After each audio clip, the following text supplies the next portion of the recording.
the processor manufacturing had evolved, they now make both dual core and quad core chips all on the same die.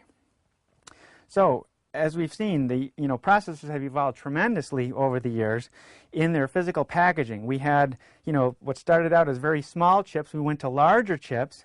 We went to even cartridges, if you want to call them that, because of the extra cache. But now the concept is to bring everything back onto the single die, and now even putting multiple cores.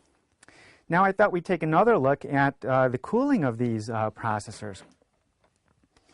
Over here I have an example of the evolution of processor cooling over the years. Now, when the first PCs came out in the early 80s, they didn't even have heat sinks on the processor. Today, you wouldn't think of having a processor without some type of a cooling device mounted on it, but up until, in fact, the 286 and even early 386 systems, there were no heat sinks used on processors. The processor could just ran cool enough and only used a few watts that it wasn't a problem. But when we started getting past 33 megahertz, when we went to like 66 megahertz, 100 megahertz and faster, we started to require cooling. This was what was used on some of the early processors that required a heat sink, and as you can see, it's just a passive metal radiator. No fan or anything. There was enough airflow in the system to cool it. When we got to 200 megahertz, we needed bigger passive heat sinks. This was for about a 233 megahertz processor.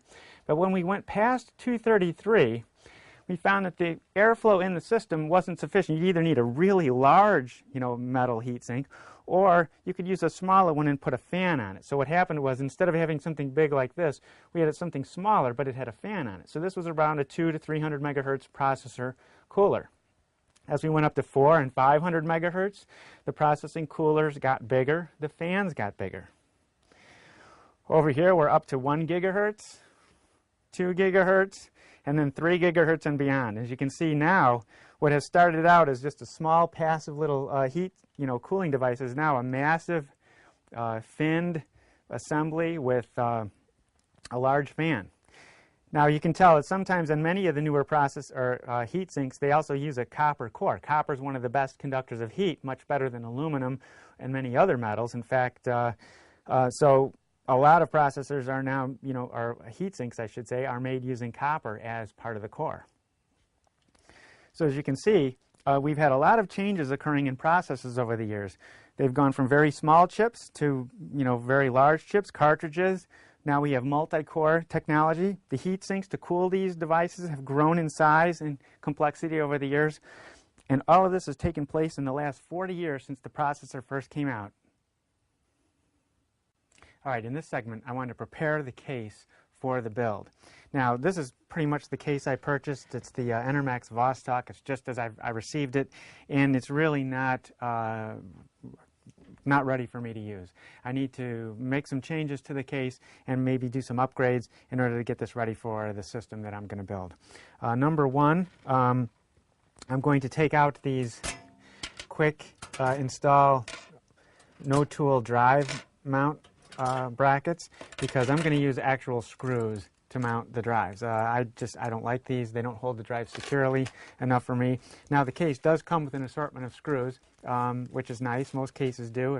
If they don't, you'll need to procure some screws. You can buy usually kits from different suppliers. This case also came with a fan and some other components, but we'll get to that. Now, in order to continue getting the case ready, I'm going to take out the power supply and remove the front panel. Now, in order to do that, I'm going to lay the case down on its side. Now, even if I wasn't going to replace this power supply, I'd be removing it just so I could get easier access when installing the motherboard. But in this case, I am going to replace the power supply because it's not adequate. It's not adequate for the system I'm going to build. It doesn't have enough connectors, doesn't have enough power output, so I'm going to take the power supply out.